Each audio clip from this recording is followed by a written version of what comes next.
अपठित काव्यांश। हमारा तरीका कुछ दूसरा है साहब पढ़ाने का। नमस्कार, चिरंजीव, गुड मॉर्निंग वगैरह वगैरह हम नहीं, इसमें हमें विश्वास नहीं है। हमको इसमें विश्वास है। अन्ना हम लक्ष्यदार भाषा बोलते हैं, न ही मिथ्या प्रशंसक हैं। हम हैं एक शुद्ध शिक्षक, एक शुद्ध सिद्धांतवादी। तो आइए अपने बच्चे, प्यारे प्यारे भोले भोले बच्चों को आज मैं अपठित, जो पढ़ा ही न गया हो वो पढ़ाना चाहता हूं। यह है अपठित काव्यांश, कक्षा 6 से लेकर कक्षा 12 तक ये आता है। अब इसका तरीका बताएंगे आप लोगों को मेरे न्यारे बच्चों। एक बार सुनिए ध्यान से, एक बार देखिए ध्यान से, उसके बाद समझ में आ जाएगा दूध का दूध और पानी का पानी। शुरू करते हैं। देखिए, जिसमें स्वदेश का मान भरा, आजादी का अभिमान भरा, जो निर्भय पथ पर बढ़ आए, जो महाप्रलय में मुस्काए। कौन महाप्रलय में मुस्कुराता है? कौन निर्भय पथ पर बढ़ाया? किसके?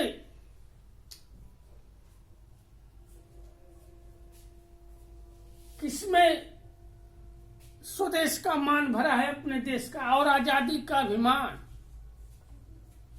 जो अंतिम दम तक रहे डटे। कौन डटा था? दे दिए प्राण पर नहीं हटे।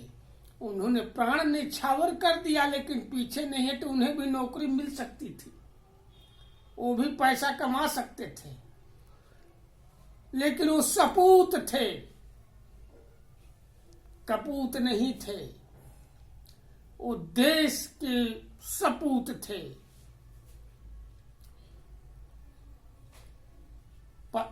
वो परहितकारी थे, दूसरे का हित करने का उनमें जज्बा था, हृदय में भाव था।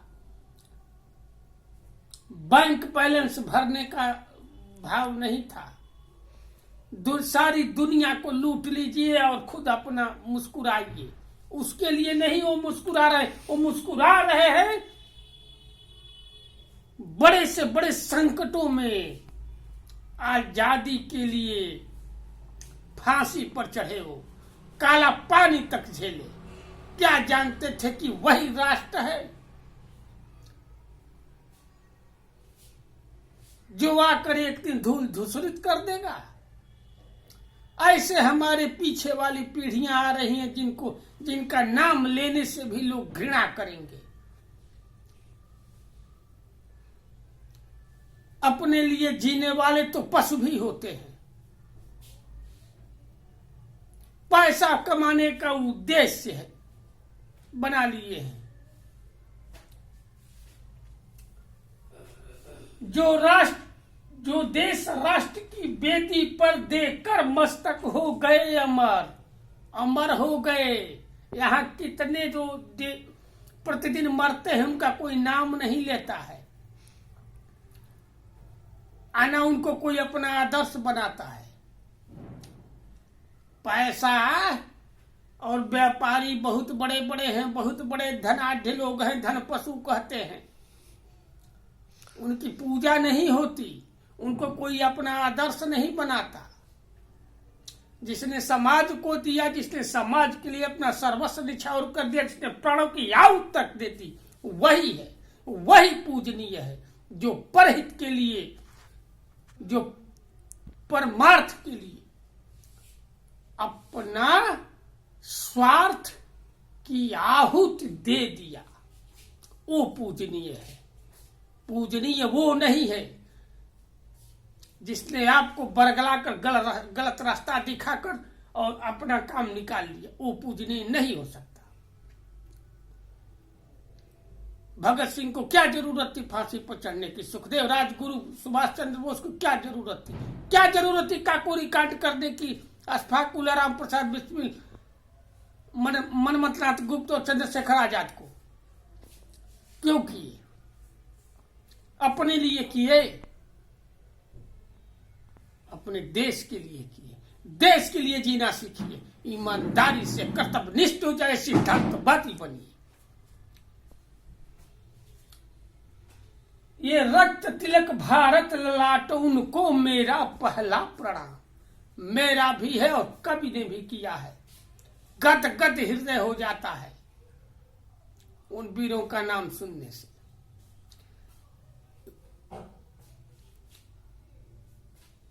चतुर्वेदी जी की कविता है संभवतः,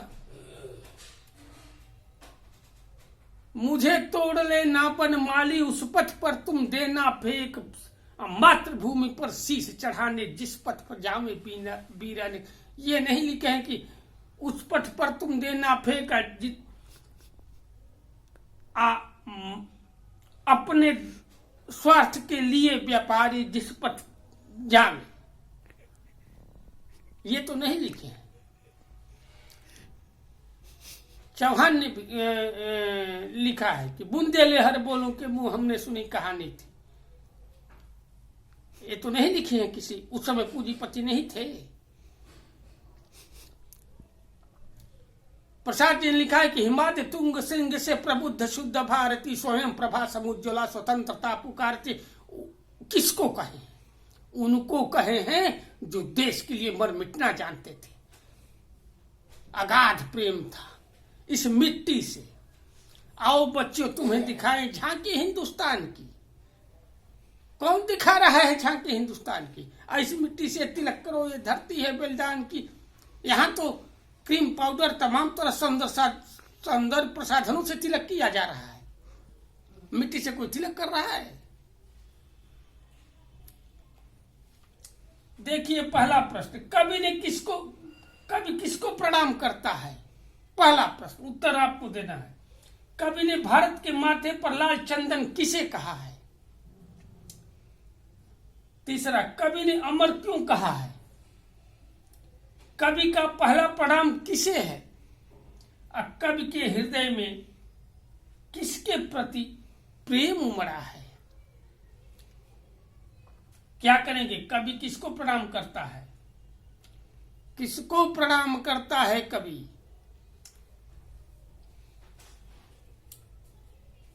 जो देश के लिए अपना जीवन मिटा दिए साहब, जीवन मिटा दिए। कठोर यातनाएं सहने के पश्चात भी उफ तक नहीं किए, उसको कवि ने प्रणाम किया है। और नहीं देश में है प्रणाम नहीं कवि करेगा। कवि ने भारत के माथे पर लाल चंदन किसे कहा है? वीरों के शरीर से निकले रक्त को कवि ने लाल चंदन कहा है, जो देश के माथे पर तिलक बनकर आज भी सुशोभित है। कवि ने अमर क्यों कहा है? अमर इसलिए कहा है कि वो मरकर भी आज हमारे समक्ष हैं, हमारे साथ हैं। वो मरे नहीं, उनका नाम है। कवि का पहला प्रणाम किसे है? उन्हीं वीरों को है। और कवि के हृदय में किसके प्रति प्रेम उमड़ा है? तो भारत के वो महान वीर हैं जिन्होंने अपने प्राणों की फांसी की फंदे तक पर झूल कर दे दी, जिनके पीछे जो इस आर्यावर्त की मिट्टी प्रेरक थी। उनके गुरु नहीं थे, उनके माता पिता नहीं थे, उनको नहीं पॉकेट भरने आता था, उनको अमेरिका नहीं जाने आता था, हेलीकॉप्टर पर नहीं चढ़ सकते थे। सुभाष बाबू, चंद्रशेखर आजाद, जो भी जितने क्रांतिकारी, जो भी वीर है। तो मैं कहता हूं कोई हमारा सुने या न सुने, कोई देखे या न देखे, इसकी हमें कोई ये चिंता नहीं। लेकिन मैं कहूंगा वही जो सत्य है, सत्य था, सत्य रहेगा और अगले भाग में फिर मिलेंगे अपने प्यारे बच्चों के साथ। तब तक अपने इस गुरु विदा।